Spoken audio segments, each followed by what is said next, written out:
दोस्तों daredevil born again episode 4 हमारे सामने आ गया। किस तरह का एपिसोड इसके बारे में बात करेंगे।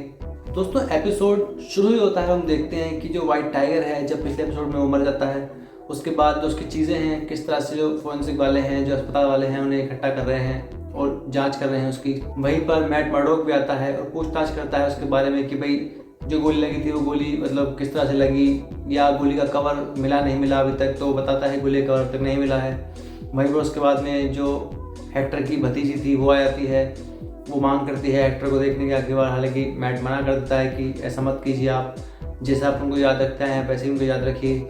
उसके बाद में एक और केस मैट के लिए आ जाता है जिसमें एक बंदा किसी मॉल से कुछ खाने का आइटम चुरा लेता है, उसके ऊपर एक केस बन जाता है। बाद में चलता है कि ये पहले भी ऐसे कई बार हरकतें कर चुका है, इसके लिए पहले भी कई बार जेल जा चुका है। तो मैट के पास उसका केस आता है कि भाई अब मैट कैसे बचाता है।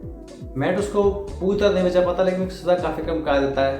उसके बाद इस एपिसोड में आगे बढ़ते वक्त हम देखते हैं किस तरह से किंग पिन के सामने, विल्सन फिस्क के सामने नए चैलेंजेस आ रहे हैं, उन्हें वो किस तरह से फेस कर रहा है। कहानी अपने हिसाब से धीरे धीरे प्रोग्रेस कर रही है, कहानी आगे की तरफ बढ़ रही है कि भाई जो नया विल्सन फिस्क है वो अब किस तरह से आगे बढ़ रहा है, नया मैट मर्डॉक किस तरह से आगे बढ़ रहा है। वहीं पर उसके बाद हम देखते हैं कि भाई एक सीन में मैट मर्डॉक उसी जगह पर चला जाता है जहाँ पर वाइट टाइगर को गोली लगी थी।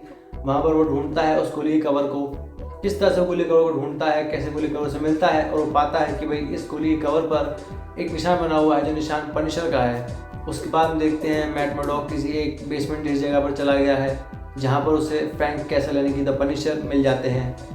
दोनों के बीच में जो भी बातचीत होती है वो देखकर काफ़ी अच्छा लगता है। दोनों के बीच में काफ़ी अच्छे जो वर्ड्स एक्सचेंज होते हैं वो देखकर मज़ा आता है। और इसी एपिसोड में पहली बार हमको म्यूज़ भी दिखाया गया, किस तरह से म्यूज़ एक आदमी को उठा कर ले जाता है और उसका खून निकालने लगता है। तो हो सकता है कि आने वाले एपिसोड्स में हम म्यूज़ को और ज़्यादा देखेंगे और पता लगेगी इसके बारे में कि म्यूज़ किस तरह का एक्टर होने वाला है। दोस्तों इस एपिसोड में ज़्यादा बड़ी बात तो यही थी कि इस एपिसोड में हमारा पनिशर जो है वापस आ गया है। फ्रैंक कैसल की वापसी हो चुकी है daredevil born again series में। बाकी ये वाला एपिसोड कोई खास इतना बढ़िया नहीं था, इसके बाकी 3 एपिसोड्स काफ़ी अच्छे हैं। ये एपिसोड सिर्फ इस तरह है कि कहानी को आगे ले जाता है, कहानी आपके लिए आगे बढ़ती है, तो उस तरह का एपिसोड ये है।